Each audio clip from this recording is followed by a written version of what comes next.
We'll now turn to member questions. The chair recognizes himself for 5 minutes for questioning.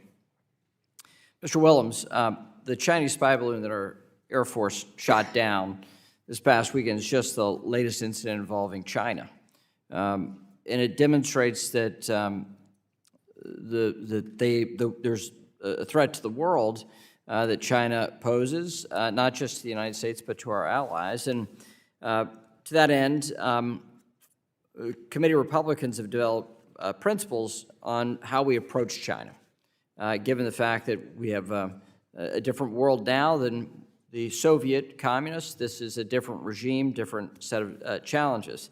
But central to that premise is that to beat China, the U.S. Should not become China. So I just want to ask you a few questions along those lines. What would you describe as the type of economic policies that could jeopardize our commitment to free markets and free people? Thank you, Chairman. Let me just say I completely agree with you. There's a reason that China is the one chasing to catch up to the United States. We are the envy of the world because of the policies we have historically held, which value a free market, which value democracy, and all those kinds of principles. I have been concerned about some of the policies that have been advocated for, and in particular, if you look at the National Critical Capabilities Defense Act, that is the kind of bureaucratic mechanism that we often see out of Beijing. And I think we need to be surgical and crack down on the kinds of capital flows that could contribute to their military, but we shouldn't be telling every single private sector company what they can and cannot do, and we should not be overly broad in the way that we handle that issue.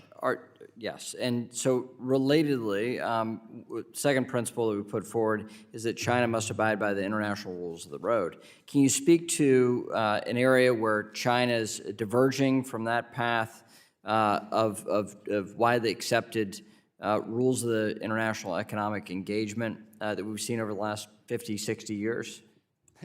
There's almost too many to offer in the 2 minutes and 45 seconds that I have left, but I mean, let me just highlight a couple in the international institutions. I mean, first you look at the WTO, where China's command and control economy is totally inconsistent with those principles.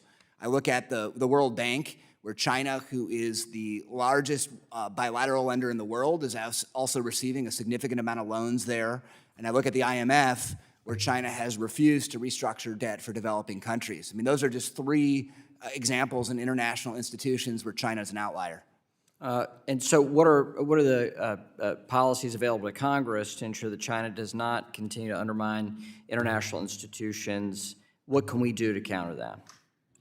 Well, I think it's a combination of things, and in my testimony, I tried to make the point that you need to be comprehensive, and there are defensive measures you should use.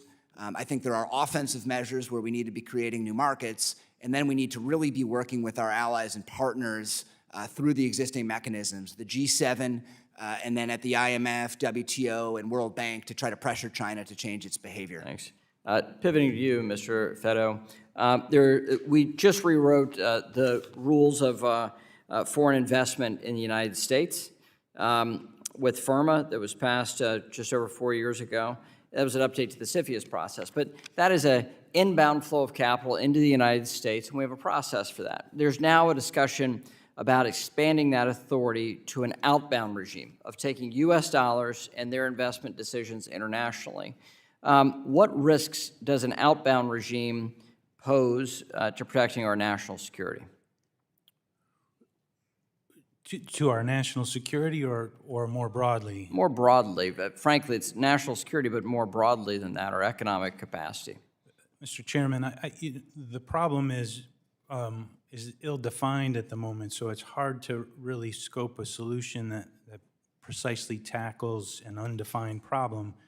This would be, as Mr. Willems suggested, it would be a major economic policy and foreign policy change to impose these types of capital controls and may impact global capital flows in an unpredictable way, including the extent to which foreign investors want to invest in the United States and how that potentially subjects them to U.S. jurisdiction.